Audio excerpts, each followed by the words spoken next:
¿Cómo les va? ¿Cómo andan? Otra edición más de este Aciertos y Errores. Un Aciertos y Errores de viernes, previo a la lluvia. Aparentemente va a llover y mucho durante la madrugada y durante todo el sábado. Pero nosotros ya estamos acá, después de una semanita rara, si se quiere, ¿no? Rara en cuanto a lo que tiene que ver con lo económico, porque finalmente lo que parecía que iba a ser un choque del gobierno con los mercados, apareció un salvataje llamativo por parte del gobierno de los Estados Unidos, que más que nada un salvataje hacia el gobierno o hacia Javier Milei, no sé si tanto hacia los argentinos, pero bueno, es lo que hay por estos días. También hay las retenciones, es de público conocimiento, estuvieron por un ratito nomás, 0 de retención para la soja y finalmente terminó siendo todo lo contrario. Volvieron a ejecutarse y a perjudicar, según algunos manifiestan, a los pequeños y medianos, gente que cosecha, ¿no? O sea, los productores, pequeños y medianos productores. Eso es lo que quise decir. También hubo una situación lamentable que tiene que ver con la muerte de 3 chicas, que hay distintas versiones, ¿no?, acerca de los motivos. Lo cierto es que, a ver, nosotros vamos a dar comienzo al programa del día de hoy con un pequeño video, informe que hizo la gente de producción referido a este tema. No obstante, queremos que se queden del otro lado porque vamos a seguir con la dinámica del programa que tiene que ver con hablar de política, ¿no? Y hay invitados políticos y también de una temática que va a seguir siendo y dando mucho que hablar, que es la temática del Garrahan. En un ratito nomás me va a acompañar Hernán Reyes, que es el candidato a diputado de la coalición cívica por la capital federal. También va a venir Sebastián Rovira, que es concejal electo de Tigre, el hombre más joven de Fuerza Patria, que logró ganarle a un hombre, digamos, el más poderoso en su momento, que tiene que ver con Zamora, que no solo era intendente de esa localidad, sino candidato a primer senador, salió en un oneroso tercer lugar. Y también, como lo dijimos, la gente del Garrahan, en un ratito nomás, Pablo Graviña, que es bioquímico de ese hospital, viene a contarnos cómo está esa situación. Por lo pronto vamos a ver ese video y vamos a dar comienzo y queremos más que nada que no sea algo común, lo horrible, lo cruel, digamos, no naturalicemos eso, ¿no? Así que con ese sentido va el video que le pido al director que lo ponga y comenzamos el Aciertos y Errores del día de hoy. Hoy hay 3 menos, hoy hay 3 familias que están rotas y van a haber muchas más si no componemos el tejido social que está roto, si no nos hacemos cargo de que no le pasa a cualquiera. Dejen de repetir ese discurso clasista de que te puede pasar a cualquiera. No, le pasa a las pobres. A ver si entienden, le pasa a las pobres.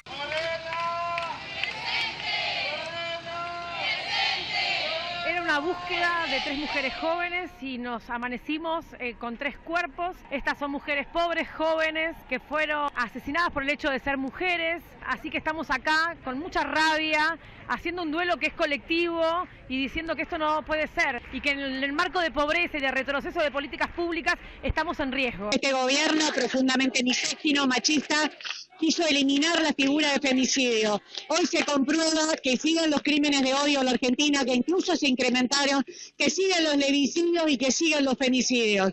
Y no nos vengan con que es un crimen narco que tiene otro móvil. No se puede negar que estas 3 pibas fueron asesinadas por su condición de mujeres. Así que es nuestra obligación estar acá, es nuestra obligación. Recién, tuvimos un momento donde corrimos a la policía del lugar y todo el mundo lo vive con un momento de justicia, ¿no? Porque la policía que cuida a los violadores, que cuida a los narcos, ahora viene a reprimir a las mujeres que nos manifestamos.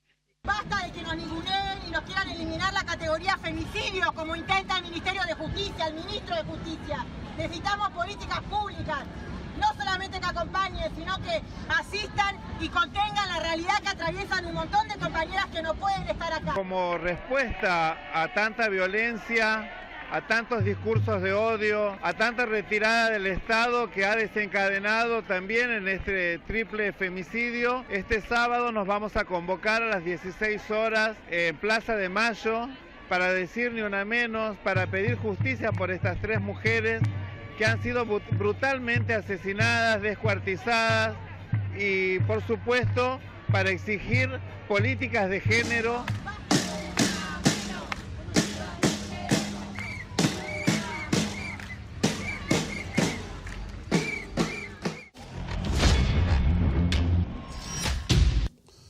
Bueno, ojalá esto sea así, ¿no? La justicia es lo que, en definitiva, uno pregona después de esto tan trágico que ha sucedido y que, bueno, que tiene que ver con esta situación de la Argentina, ¿no? Que nos sorprende de manera permanente día a día. Antes que nada, Hernán, gracias por venir a charlar un rato con nosotros. No, por favor, gracias a vos. A ver, ¿qué opinas de esto que pasó? Que la verdad que tuvo una situación, digamos, conmovió a todo el país, ¿no? Esto que pasó con estas 3 chicas. Terrible, porque tiene todas las aristas, ¿no?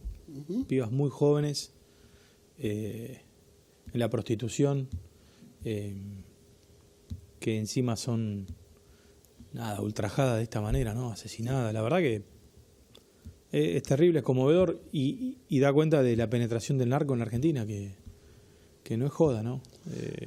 O sea, mientras sigamos tomando esto como si fuera una cosa lejana y que no impacta terriblemente en la vida de las personas, nos vamos a arrepentir mucho. Uno ve desde afuera que la dirigencia política en su conjunto empieza como a echarse culpa. Sucedió en Capital Federal, o sea, uno de los autores supuestamente estaba en Capital Federal, esto sucedió en el ámbito de la provincia de Buenos Aires, y vos ves que los principales dirigentes empiezan a cruzar que ese sería el motivo, cuando en realidad me parece a mí, humildemente, esto tendría que ser un laburo en conjunto, ¿no? Pero es una estupidez, o sea, el problema del narcotráfico es un problema nacional y que necesita de la articulación de las provincias. No lo podés combatir si no. Ahora es cierto, es un problema de orden nacional, es un problema de frontera, es un problema de la hidrovía, es un problema del lavado de activos, es un problema de la investigación criminal, de los servicios de inteligencia al servicio del crimen organizado y no de estupideces. La verdad que quien se esté echando culpas buscando una tajada es de una irresponsabilidad terrible. Y te repito, es un problema gravísimo, gravísimo, que donde lo dejemos seguir avanzando va a traer consecuencias tan graves como esta y aún peores, ¿no? Vos sos un hombre de la ciudad de Buenos Aires. ¿Vos ves que esto se acrecienta también en ese ámbito? Bueno, la verdad que cuando la droga ingresa en Argentina y la distribución opera en todas las provincias, nosotros tenemos transferido lo que es el narcomenudeo, o sea, las provincias tienen a cargo la investigación sobre el narcomenudeo, el delito menor. No se resuelve si no hay una política de Estado y si no se trabaja en los 4 planos, ¿no? En el plano de prevención, en el plano de persecución, en el lavado de activos y en las fronteras, en la radarización. Sinceramente lo pienso, si la Argentina, si los políticos en la Argentina, si toda la dirigencia, inclusive los jueces y la policía, que eso es la política también, ¿no? Porque la policía autogobernada y al servicio del crimen organizado es lo peor que nos puede pasar. Digo, si no nos ponemos todos de acuerdo rápido en enfrentar estos problemas, nosotros con la coalición cívica y con Lilita lo venimos diciendo. Lilita viene diciendo, ojo con la hidrovía, ojo con la ruta 34, por ahí está entrando la droga a la Argentina, y eso no es incomplicidad. Entonces, esta tragedia de esta chica que es terrible, que sirve de una vez por todas para algo, ¿no? Hernán es candidato a diputado nacional por la coalición cívica en Capital Federal, digamos. ¿Cómo se hace, a instancia de la elección de octubre, cómo se hace campaña con este clima, digamos, que es muy confuso o al menos alterado en todos los ámbitos, ¿no? Sí, es un clima difícil, pero yo creo que hay que salir de la trampa. ¿Viste? Estamos como entrampados, nos aprieta las piernas y no sabemos qué hacer, todos los que no tenemos nada que ver con el pasado y que no nos cierra el gobierno de Milei. Y tenemos una oportunidad de empezar a construir futuro, de sembrar esa semilla. Yo estoy convencido que esta elección es una elección de oportunidad, es una elección de futuro, que no hay que decepcionarse, que Milei es un problema, hay que ponerle un límite. Yo estoy para defender a la clase media y a eso voy. Y eso es lo que quiero representar y eso es lo que hice durante todo este año y medio. Por eso me parece que ojalá que en estos 30 días que queden podamos discutir concretamente propuestas y también acciones que hemos llevado adelante, porque de ahí la gente va a poder decidir a quién votar para que lo represente en la Cámara, ¿no? Lilita Carrió mostró siempre su lado, si se quiere, opositor y con argumentos, porque otra cosa es ser opositor y por ser opositor mismo, ¿no? Pero basada en lo republicano, en la defensa de la Constitución, digamos. ¿Vos crees que eso le llega al ciudadano común? Sí, le llega la lucha contra la corrupción porque empieza a ver que con el caso Andis, por ejemplo, con el caso de discapacidad, es de una perversidad absoluta, porque donde nos dicen que no hay plata para pagarle a los discapacitados, aparece una coima del 8, del 3% para Karina Milei, y eso duele, porque eso es una traición. Yo creo que la gente lo que está percibiendo es que al final nos dijeron que había que salir del pasado porque era corrupción, porque había maltrato, porque había abuso, y hoy estamos en una situación muy similar. Lo que nosotros decimos es concreto: las instituciones están al servicio de las personas, las instituciones no pueden estar al servicio de los poderosos ni de los privilegios. Si vos pensás eso, en el interés general, en cada vecino que está en la casa, en el pibe que va a la universidad, en la madre del chico con discapacidad, lo que se va a dar cuenta es que lo que nosotros proponemos sencillamente es que el Estado esté al servicio de las personas y al servicio de los poderosos. Y ese es un mensaje de la coalición cívica de Lilita. Y otro mensaje muy fuerte es cuidar a la clase media. Hoy la clase media está siendo atacada directamente, la desprotección es total, el avance sobre las prepagas... Está dejando de ser clase media, digamos. Bueno, ¿pero por qué? Porque aunque la percepción está, la gente se siente de clase media, quiere ser clase media, está siendo atacada con el ingreso, está siendo atacada con las expensas, está siendo atacada con la prepaga, está siendo atacada con la universidad, que se la ponen en jaque. Bueno, a ver, pero uno de los argumentos del gobierno de campaña tiene que ver con que no tiremos el esfuerzo a la basura y no volvamos al pasado, dice el gobierno. Es que yo banco eso. Yo banco. ¿Qué cosa? ¿No volver al pasado? No. Yo banco defender el esfuerzo, pero el esfuerzo de los argentinos, el esfuerzo no lo hizo Milei, el esfuerzo no lo hizo Karina Milei. El punto es este, y esto es importante que nos pongamos de acuerdo una vez por todas. ¿La Argentina necesita equilibrio fiscal? Sí. Necesitamos tener equilibrio fiscal. Es mentira que podemos vivir con un déficit de 7 puntos del Producto Bruto. Es mentira que nosotros podemos vivir con emisión. Es imposible eso. Ahora, la pregunta es, ¿ese equilibrio fiscal sobre quién va a pesar? ¿Estamos dispuestos a tener equilibrio fiscal sobre la universidad pública, sobre el Garrahan, sobre los discapacitados? Yo digo dos cosas. Primero es no. Ahí tiene un límite ético. Y segundo, no hace falta. Entonces lo que tenemos que decir es, vayamos a un equilibrio económico, vayamos a la responsabilidad económica, vayamos al realismo, basta de soluciones mágicas. Eso requiere tiempo y requiere convicción de sobre qué cosas vamos a tocar y qué cosas no. Nosotros decimos que si podemos ordenar la decisión de tener un país macroeconómicamente estabilizado y ganar tiempo en términos de cuánto esfuerzo nos va a llevar, quién lo va a hacer y cuánto va a durar, no hace falta tocar el salario de los médicos de Garrahan ni a los chiquitos que se van a atender ahí. No es necesario. Bueno, las últimas medidas económicas tienen que ver con beneficiar a un sector puntual de la economía argentina. Esto de sacar las retenciones por un par de horas no benefició a los medianos o pequeños productores, benefició a grandes empresas, pools empresarios, digamos. O sea, es un esfuerzo, digamos, pero que en definitiva beneficia a gente que ya está beneficiada de por sí mismo, digamos. Pero es una avivada de Toto Caputo que le quiso vender a la Argentina y al agro que bajaba las retenciones. Dijo, bajo las retenciones hasta el 31 de octubre o hasta que se cumpla el cupo de 7.000 millones. Podría haber dicho, bajo las retenciones hasta el 20 de mayo de 2065 o hasta que se cumpla 7.000 millones, porque ya lo tenía acordado. Ya estaba todo. Ya estaba digitado que era un grupo de cerealeras importantes las que se iban a beneficiar de eso. Lo que pasa es que cree que le puede mentir a la gente, cree que somos estúpidos. Entonces vienen y te dicen, no, bajé las retenciones. No, querido, lo único que hiciste fue tomar dólares a cambio de 1.200 millones de pesos, que es el costo fiscal de haber quitado esas retenciones para un grupo de cerealeras. Los productores agropecuarios no están beneficiados ahí.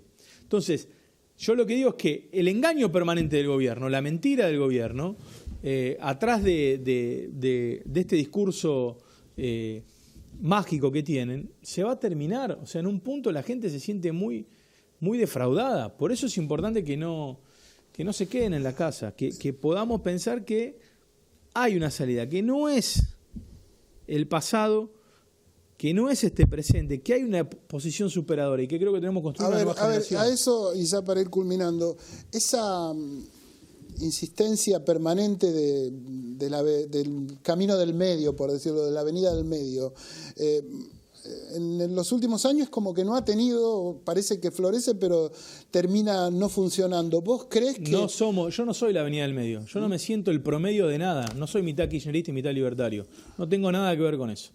Yo soy de una generación que quiere superar la irresponsabilidad económica, que quiere superar la idea de un Estado ineficiente, corrupto, que quiere superar la idea del individualismo a rajatabla, que cree que podemos salir con un Estado... Pero eso solo no se puede hacer, Hernán. ¿Cómo? O sea, digo, solo, digamos, la fuerza de ustedes solas, sabés que no. Fantástico, pero estamos construyendo esa idea. Por eso yo lo que quiero decir es, ninguna avenida del medio, ningún promedio, ningún centro de nada. Una visión superadora de la Argentina posible. Basta de compararnos con el pasado. Empecemos a compararnos con lo que nos imaginamos podemos ser. La Argentina siempre fue un país solidario, siempre fue un país que tendió la mano al que lo necesitaba, siempre fue un país de trabajo, siempre fue un país de educación pública, de salud pública. Nosotros, los que defendemos lo público, ¿sabes qué? Tenemos que ser implacables con el tipo que roba, con el ñoqui, con el que se lleva lo que no le corresponde. Ese salto... de responsabilidad económica, de solidaridad, de instituciones fuertes al servicio de la gente y no de los poderosos, pero no está planteado. Y eso no es el medio. Pero vos coincidís que somos, lamentablemente, por ahí, un país en donde es muy bipartidista, digamos. Ponele, ustedes tienen una buena elección, pero no tienen la supremacía de llevar políticas adelante. ¿Cómo se hace el día después? Porque en octubre no elegimos presidente. En octubre elegimos diputados y senadores. Y en la Ciudad de Buenos Aires lo que yo le estoy proponiendo es que acompañen a la coalición cívica, que me acompañen a mí, a Marcela Campagnoli, para poder sembrar una semilla de futuro en el Congreso. Porque eso se va a armar, pero se va a armar de acuerdo a los cimientos que vayamos poniendo. Entonces, yo no me resigno a esta dicotomía. No cierra. Si vos venís de Marte y te dicen, mira, la Argentina es libertaria o kirchnerista, te dicen, no puede ser, hay un montón de gente que no está representada ahí, y en esos valores y en esas ideas. Bueno, eso es lo que yo quiero representar y eso es lo que voy a representar en el Congreso. Mira, yo peleé por las prepagas cuando el gobierno desreguló todo y dejó a la gente a la basura. Yo peleé contra Pérsico porque manejaba los planes sociales en beneficio propio y no se lo distribuía a las personas que lo necesitaban.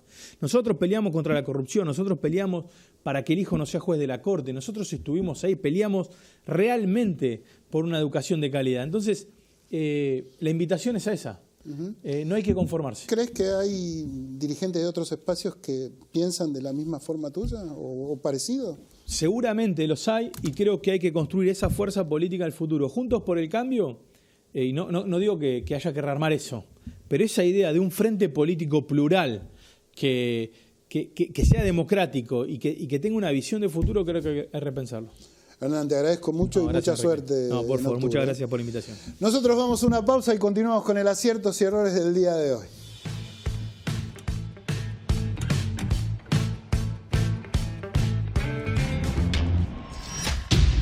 Si abrís una empresa o comercio en 3 de febrero, la habilitación es gratuita. Te bonificamos por 1 año la tasa de seguridad e higiene. Queremos hacerte la vida más fácil, que progreses y generes empleo.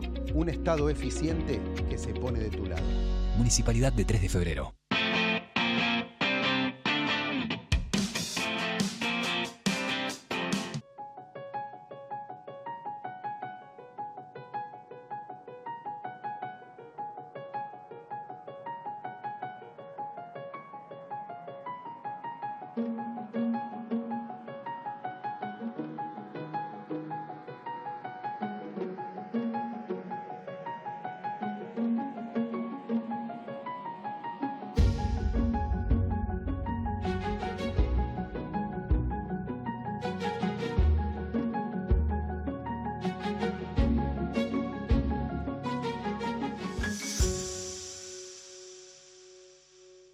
Cámara de Diputados de la Provincia de Buenos Aires. Seguinos en nuestras redes sociales y entérate de nuestras actividades. Encontranos en X como @HCDiputados, en Instagram, Facebook, YouTube y TikTok como Diputados BA. También podés visitar nuestra página web y suscribirte a nuestros canales de difusión en WhatsApp y Telegram. Otro paso más para afianzar la seguridad en Morón. Lanzamos la nueva Guardia Urbana para reforzar la prevención y vigilancia en tu barrio con mayor presencia en corredores comerciales y escolares. Municipio de Morón, corazón del oeste.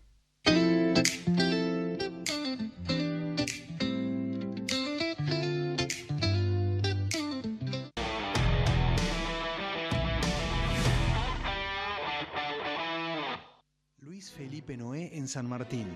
El Ojo Creador. 2 muestras simultáneas. Más de 40 obras. 60 años de producción del artista. Desde el 5 de julio hasta el 20 de septiembre en el Museo Casa Carnacini y en el Espacio Cultural Ballester. Más info en sanmartin.gov.ar. San Martín. Comunidad activa.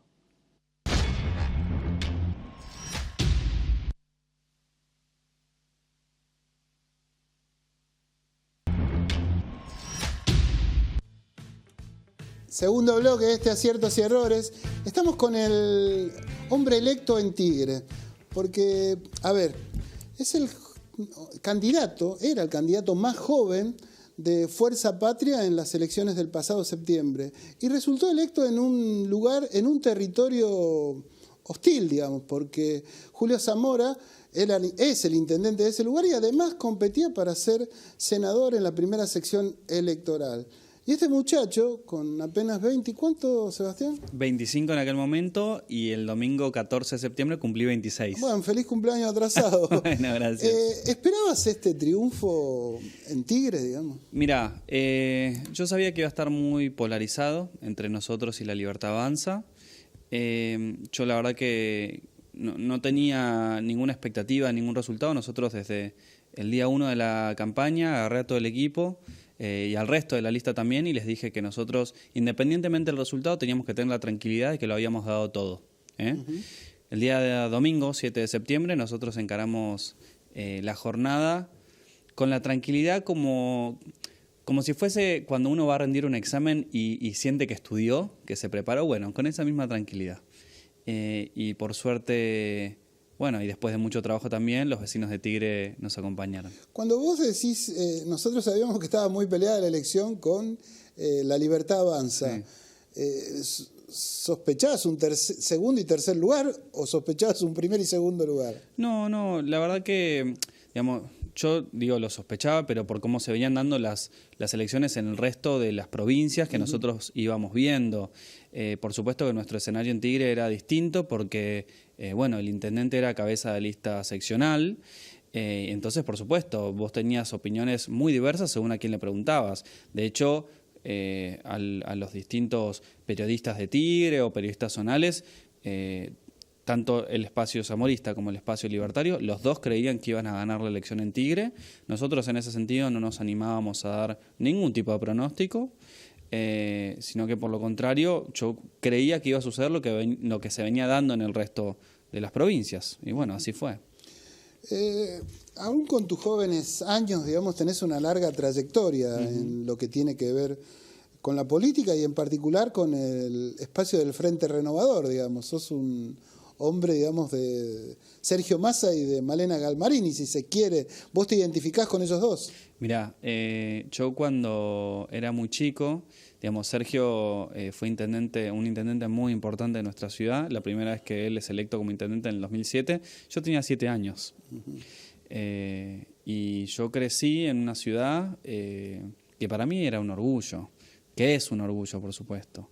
La primera campaña que yo me considero parte fue la del 2015, cuando Sergio fue candidato a presidente. A mí lo que me pasaba era que cuando me iba afuera de Tigre y les contaba a la gente que yo vivía en Tigre, a todo el mundo me decía, wow, qué buena ciudad, y a mí me gustaba eso, desde hasta la ingenuidad de un chico que quiere llevar al resto del país lo que uno vive en su ciudad.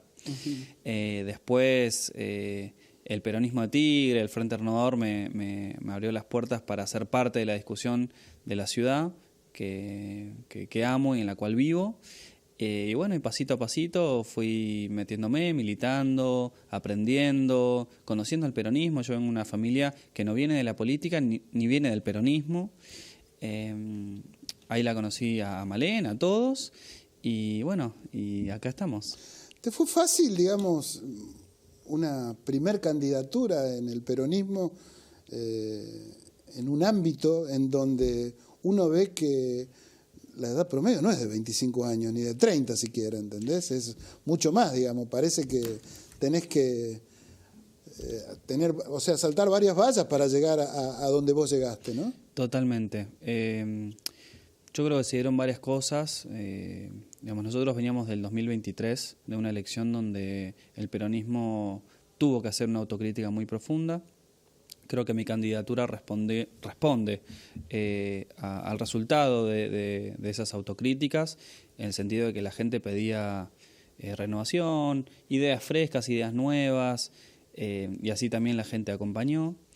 Yo sentía además que en la política local lo que nosotros veíamos y escuchábamos de los dirigentes locales no iba en línea con los problemas que tienen los vecinos. Yo empecé a hacer videos en mis redes sociales hace 1 año y medio más o menos sobre lo que veía y lo que sentía de la ciudad, y a esos videos les empezó a ir muy bien. Yo creo un poco porque empezó a representar lo que pensaban los vecinos.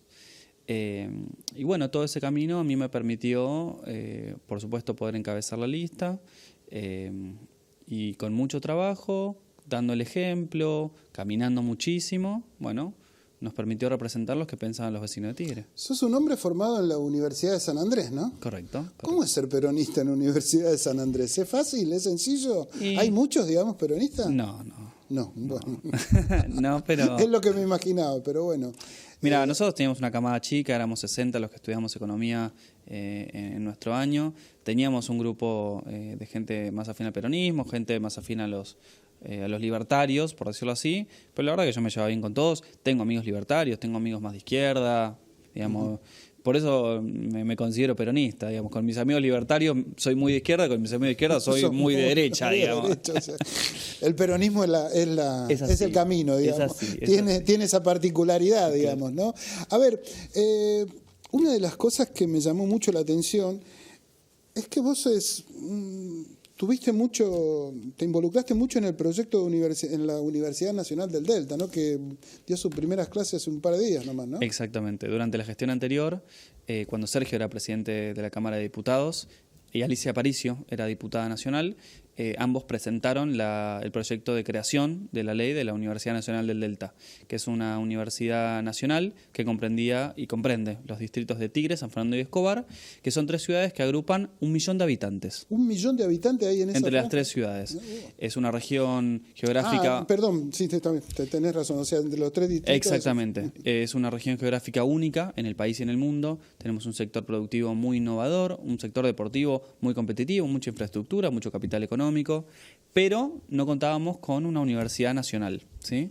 Es decir, los chicos que terminaban el colegio o los adultos que a lo mejor querían empezar una carrera universitaria se tenían que ir a Capital o a otras ciudades porque nosotros no teníamos una universidad nacional. A mí me pasó, no contábamos con una universidad nacional cuando yo terminé el colegio. En ese sentido, en el 2022 más o menos empezamos a juntar firmas con los vecinos y llegamos a más de 10.000 firmas entre vecinos e instituciones que las llevamos a la Comisión de Educación del Congreso de la Nación. Ahí discutimos y peleamos muchísimo. Después salió al recinto. En la Cámara de Diputados se cayó 4 veces la sesión porque había diputados que no querían nuevas universidades. Y finalmente el 27 de septiembre del 2023 salió sancionada la ley de creación de la Universidad Nacional del Delta. O sea, de esto se desprende que vos considerás al Estado una herramienta fundamental, digamos, sí, claro, en todo aspecto, ¿no? Sí, sí, ¿Qué opinas de esto que está pasando, de la coyuntura actual? Y es muy triste, es muy triste. Yo vivo en una ciudad, en Tigre, que es una de las ciudades que más sufrió del ajuste del gobierno nacional, y creo que esta elección a nosotros nos sirve no solo para defender a la gente, por eso la gente también nos pedía que estemos más juntos que nunca, sino además para tener fuerza, para aguantar estos 2 años que le quedan al gobierno nacional, para poder frenar las locuras que vemos todos los días en la televisión, desde las universidades, el ajuste a las personas con discapacidad, el ajuste a las instituciones tan importantes como es el Garrahan, el INTI, el INTA, el Sistema Productivo Nacional, el CONICET. Digamos, hay un montón de instituciones que son súper importantes para nuestro país y que nosotros tenemos que tener legisladores que nos permitan frenar las locuras de este gobierno, como sucedió hace unos días con el rechazo a los vetos.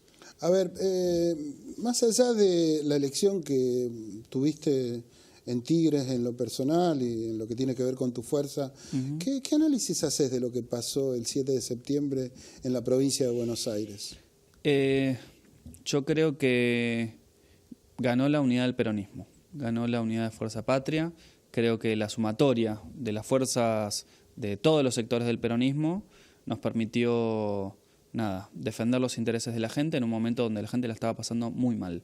Creo que el trabajo de los intendentes, de muchos intendentes que trabajan muy bien, digamos, nuestras ciudades vecinas hicieron una gran elección, desde Andreotti en San Fernando, Nardini en Malvinas Argentinas, Achával en Pilar, Sujarchuk en Escobar, digamos, todos nuestros intendentes vecinos han hecho grandes elecciones,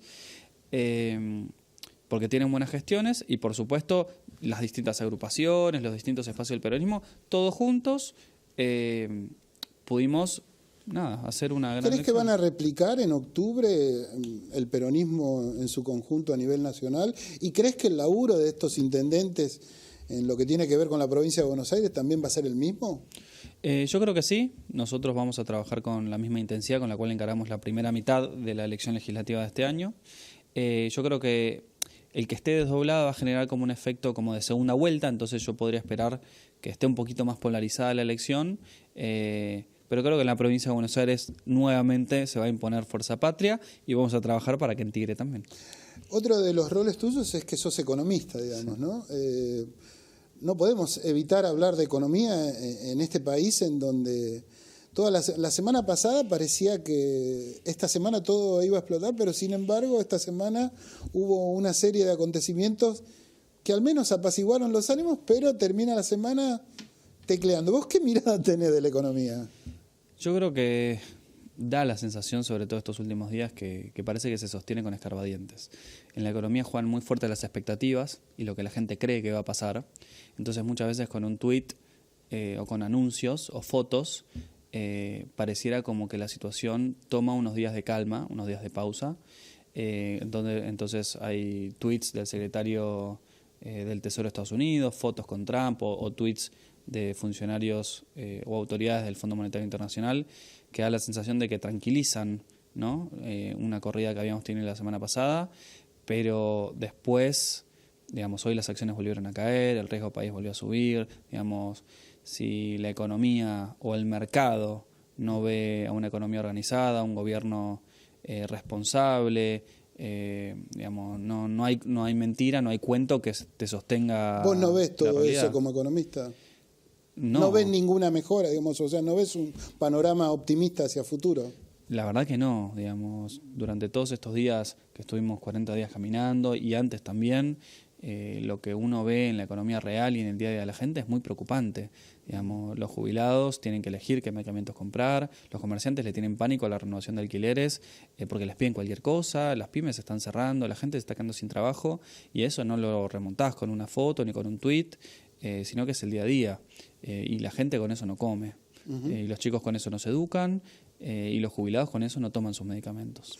Ya yendo y ya la parte final de este reportaje, ¿sabés dónde te metiste en función de lo político, digamos, después, o sea, de lo que es el peronismo para el adentro? ¿En qué sentido? ¿Dónde me metí? Y en todo sentido. Calculo que después de octubre vas a tener que volcarte para un candidato a presidente. ¿Ya lo tenés? Mira, para mí mi candidato siempre va a ser Sergio. Para mí Sergio debe ser el hombre que más conoce y más capacitado para conducir los destinos de nuestro país. De hecho, creo que es el único candidato, el único dirigente que constantemente, elección tras elección, nos ha propuesto poder contar con 10 políticas de Estado, que creo que es algo que necesitamos en nuestro país. Y yo creo y espero que algún día como argentinos lo podamos ver como presidente.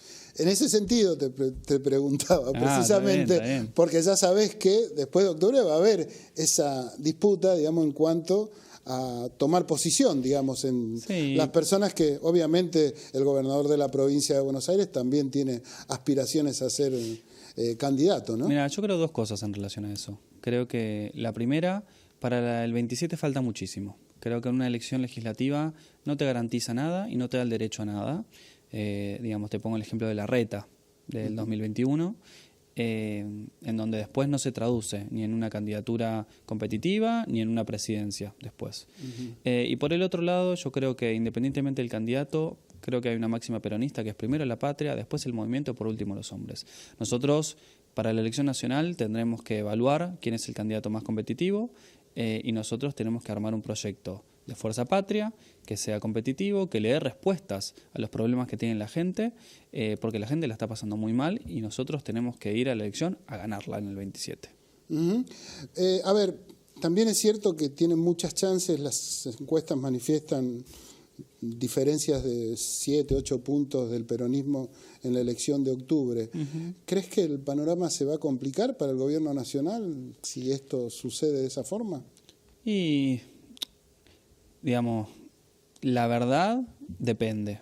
Depende primero cómo vivamos estos días, pero además también ellos pareciera que no le dan mucha importancia al Congreso, digamos, si lo hemos visto en estos días. Vetan todo. Sí, y además no es menos cierto que ellos en la elección del 2021 no tuvieron una presencia nacional. Entonces, para ellos, en términos de legisladores, va a ser todo ganancia. Sí debería estar preocupado otros espacios, como puede ser el PRO, que son los espacios que más van a perder legisladores, pero digamos ese es un análisis que en todo caso tendrán que hacer sus dirigentes. Nosotros desde el peronismo, desde Fuerza Patria, vamos a trabajar para tener la mayor cantidad de legisladores, para poder ser coherentes con lo que creemos, para poder defender a la gente y para poder aguantar durante estos 2 años con más fuerza.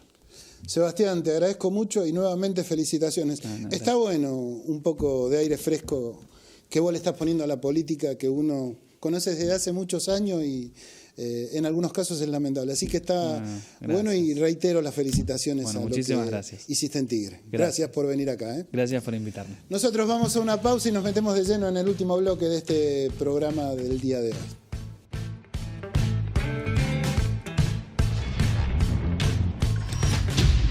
Si abrís una empresa o comercio en 3 de febrero, la habilitación es gratuita. Te bonificamos por 1 año la tasa de seguridad e higiene. Queremos hacerte la vida más fácil, que progreses y generes empleo.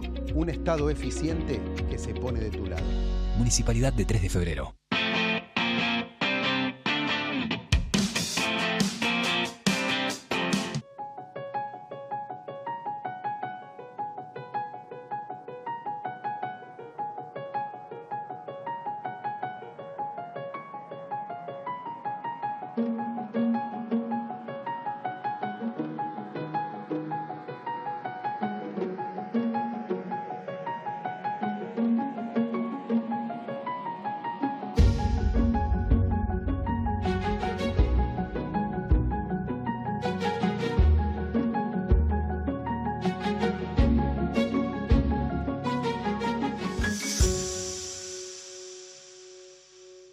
Cámara de Diputados de la Provincia de Buenos Aires. Seguinos en nuestras redes sociales y entérate de nuestras actividades.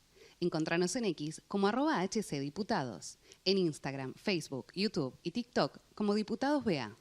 También podés visitar nuestra página web y suscribirte a nuestros canales de difusión en WhatsApp y Telegram.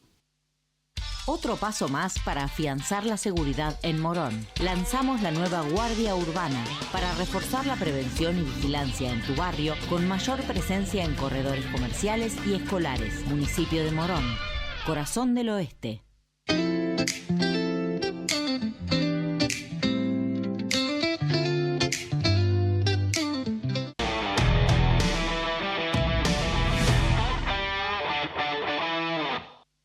Felipe Noé en San Martín. El Ojo Creador. 2 muestras simultáneas. Más de 40 obras. 60 años de producción del artista. Desde el 5 de julio hasta el 20 de septiembre en el Museo Casa Carnacini y en el Espacio Cultural Ballester. Más info en sanmartin.gov.ar. San Martín. Comunidad activa.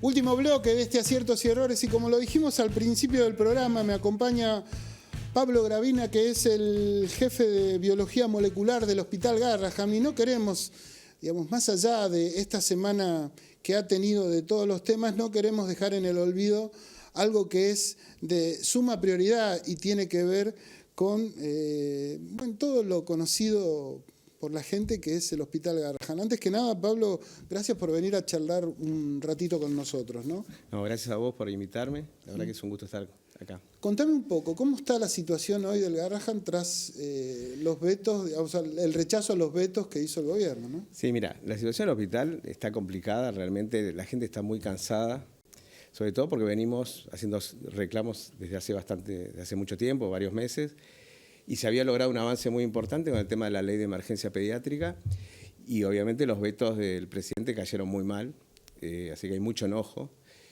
pero con mucha disposición a pelearla. Y bueno, el jueves 2 de octubre se va a tratar en el Senado el levantamiento de los vetos de la ley de emergencia pediátrica y la ley de financiamiento universitario, y bueno, convocamos a que vayamos todos a pedir que el jueves que viene. El jueves 2 de octubre. 2 de octubre.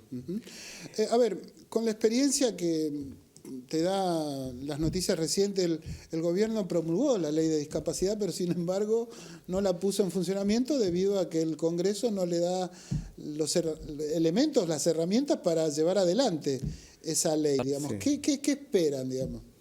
Sí, bueno, en realidad para mí son excusas básicamente esas, porque no implican gastos demasiado importantes. En el caso de la ley de emergencia pediátrica, por ejemplo, implica menos del 0.02% del PBI, con lo cual, reasignando algunas partidas del Ministerio de Salud, se solucionaría el problema sin ningún inconveniente. Con lo cual, creo que el tema del equilibrio fiscal y la excusa esa simplemente justamente son excusas, pero que la idea del gobierno en realidad apunta más a una cuestión ideológica apunta a destruir al hospital. Bueno, por eso, pero con esa impronta, porque sí, uno presupone ya que el gobierno va a hacer lo mismo aún con el rechazo a los vetos que consiga en el Senado, digamos. Sí. Entonces... Sí, mira, la expectativa que hay es primero que se levanten los vetos, vamos paso por paso. O sea, la verdad que primero poníamos mucha energía, hicimos todas las gestiones porque nos reunimos con todos los legisladores para que se pudiera avanzar en la ley, se logró que se votara la ley con una amplia mayoría en ambas cámaras. Después de los vetos se logra que en diputados se levante, se rechace el veto, y ahora tenemos la expectativa de que pase lo mismo en el Senado y por una amplia mayoría. Eso de alguna manera nos da fuerza también para seguir adelante en los reclamos. Y la expectativa es que en algún momento se aplique. O sea, sabemos que va a ser difícil, pero por lo menos teniendo una ley que ya de alguna manera intenta recomponer parcialmente los salarios, ya la perspectiva es diferente, porque hoy en día en el hospital todo el tiempo están renunciando profesionales, pero todo el tiempo es. Entonces, lo que yo digo es esto, bueno, por lo menos ahora si tenemos una ley aprobada, más allá de que el gobierno intentará dar 1000 vueltas para no aplicarla, esperamos que a la larga sí se pueda aplicar. Y esto nos da cierta expectativa de que esta gente que está altamente capacitada, que se formó durante 10, 15 o 20 años y se está yendo, que por lo menos reconsidere la posibilidad de irse. En función de esto que decís vos, ¿no? O sea, tomando en cuenta todo el tiempo que se está dilatando, perdieron profesionales, como manifestás. Sí, ¿Qué más perdió el Garrahan, digamos? Porque no debe ser lo único, ¿no? Exacto. Es buena, muy buena tu pregunta, porque en realidad, es decir, primero que no es un número solamente. Se perdieron 250 profesionales que costó años formarlos y que no se pueden reponer de un día para el otro. Eso por un lado. Por otro lado, lo que está cambiando en el hospital es que, bueno, el hospital tiene como 3 pilares fundamentales, que no es solo la asistencia, sino también la docencia y la investigación.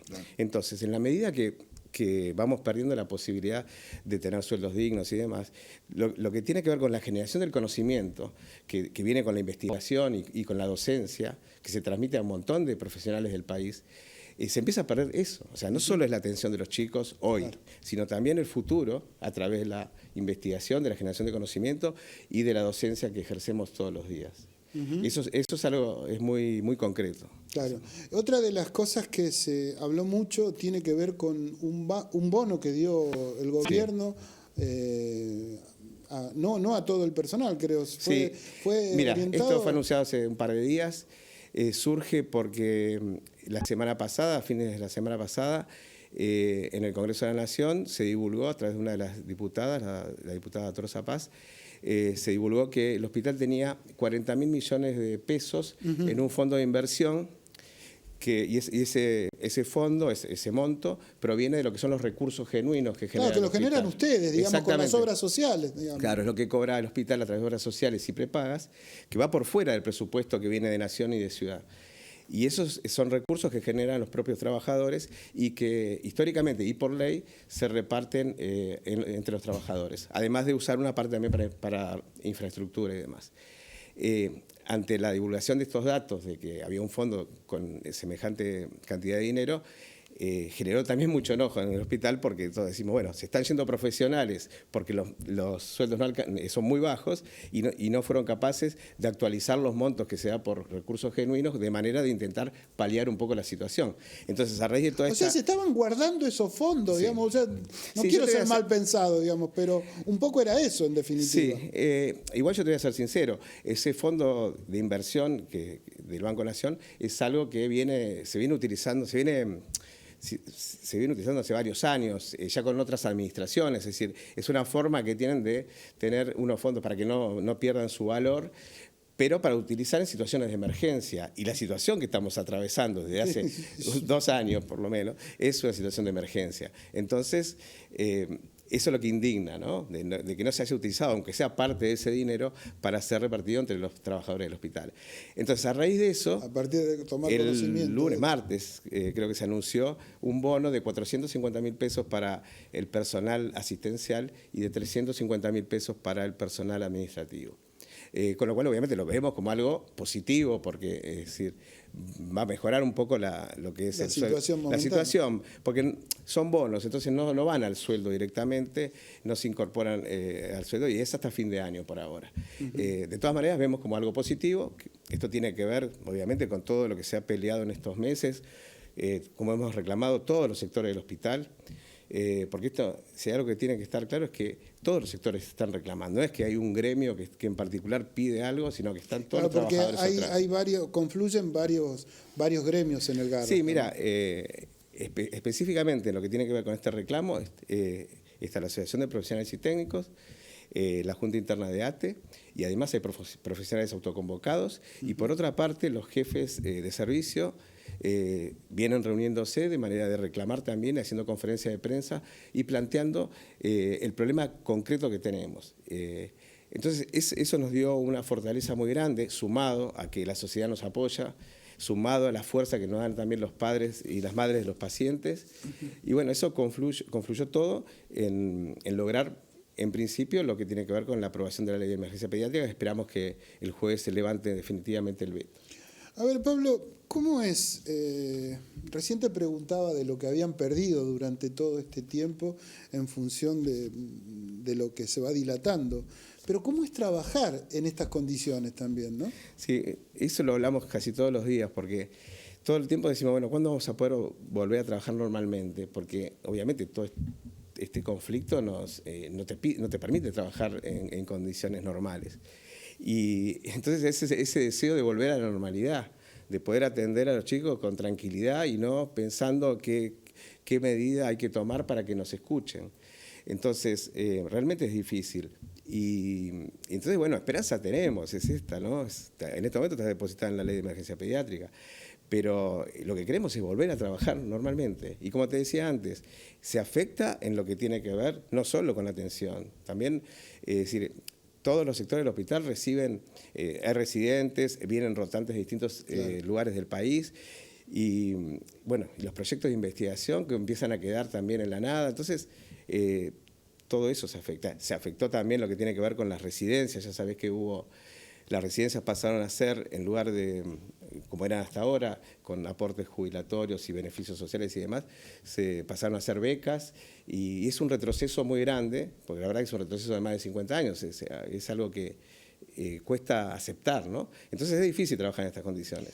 Y sobre todo cuando vos tenés equipos interdisciplinarios que de golpe se te va una persona y no la podés cubrir, y de golpe se te va otra, y es un sistema que funciona como un relojito, y si se te sale un engranaje ya no puede seguir funcionando. Sí, en el medio, digamos, uno lo que nota es que hay una dosis de crueldad en función de los sectores que debieran brindar cierto respaldo, hasta emotivo si se quiere, ¿no? Sí, y sí. que no está sucediendo, ¿no? Porque Sí, ustedes todo. además tienen que contener a las personas enfermas que vienen, digamos, no solo a los niños, sino también a los familiares, Sí. que me parece que... Y ahora está pasando algo muy particular, porque nos están conteniendo las madres de los pacientes a nosotros. Qué bárbaro eso. Es una cosa muy fuerte que está pasando. Así que, bueno, uno espera que justamente que nos apoyen, porque el hospital es un hospital que funciona y funciona bien. Entonces, es difícil de aceptar que toda esta movida de no recomponer los salarios y dejar que la gente que tiene una formación de tantos años se vaya, porque el hospital va a dejar de funcionar. En algún momento no va a funcionar como venía funcionando. Así que estamos... Calculo que jamás se les hubiera ocurrido o pensado que iban a pasar por una situación de estas características, ¿no? No, la verdad que no. Recién hablaba con el legislador, con Hernán Reyes, acá afuera, del tema este, que nosotros tenemos una dedicación muy importante en el hospital. Estamos, de repente, 8 horas y media, 9, 10 horas a veces. Es una dedicación casi exclusiva al hospital. Entonces, el hospital es parte de nuestra vida, es una parte fundamental, y le hemos dedicado muchos años en construir esto, que el hospital es joven, relativamente joven. Entonces, lo que se ha construido durante 38 años, de golpe, en muy poco tiempo, es destruido, o por lo menos se intenta eso.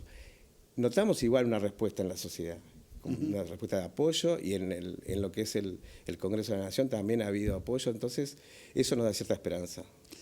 Ya para ir culminando, ¿por qué crees que sucede esto? Bueno, una mirada personal, obviamente, ¿no? Sí, no, la mirada es que lamentablemente el gobierno decide tener otras prioridades, que la salud pública, la educación pública no es una prioridad, y bueno, pasa más por una cuestión más ideológica, entiendo. Lamentablemente estamos todavía atravesando apenas año y medio, todavía no hace 2 años que asumió este gobierno, y quedan otros 2 años que tenemos que seguir, me parece, peleando para que el hospital sea reconocido como lo es, porque lo es, el hospital es... No, sin lugar a dudas. Es un pilar en lo que es América Latina, y entonces, bueno, esperamos que con todo el apoyo de la sociedad se logre salir adelante, y que salga la ley de emergencia pediátrica, y que podamos retener a los trabajadores y profesionales que se están yendo hoy. El apoyo de la gente es indiscutible. Creo que más allá de aquellas personas que transitan el hospital por situaciones personales, familiares, me parece que gran parte de la sociedad, por no decir toda, está con un apoyo permanente hacia esto que les está sucediendo a ustedes, ¿no? Sí. ¿Lo sienten? Lo sentimos, sí, es lo que nos da fuerza para seguir, sinceramente, porque es muy desgastante todo el tiempo tener que estar, en lugar de estar trabajando como veníamos trabajando normalmente, tener que estar reclamando y constantemente reclamando, saliendo a las calles, haciendo festivales o todo lo que sea para que se visibilice. Y la verdad que el hecho de que, sobre todo lo más fuerte de todo son las madres que nos acompañan y organizan todo el tiempo eventos para apoyar al hospital. Nosotros también acompañamos y le damos mucha fuerza para que sigan adelante. Me dijiste el próximo jueves. El jueves 2 de octubre en la Plaza del Congreso vamos a hacer una gran movilización, seguramente en conjunto con las universidades, para que se levanten los vetos a la ley de emergencia pediátrica y a la ley de financiamiento universitario, que se va a tratar en el Senado de la Nación ese día. Te agradezco mucho tu presencia acá. No, muchas gracias por invitarme. Pablo Graviña es el jefe de biología molecular del Hospital Garrahan. Me parece que está claro lo que manifiesta, y desde acá reiteramos nuestro apoyo a toda la gente del Garrahan y convocamos a ustedes, de las universidades, y convocamos a ustedes el próximo jueves a salir a acompañarlos nuevamente. Gracias, Pablo. Muchas gracias a vos. Nos vemos la semana que viene con más aciertos y errores. Han sido muy amables por estar del otro lado.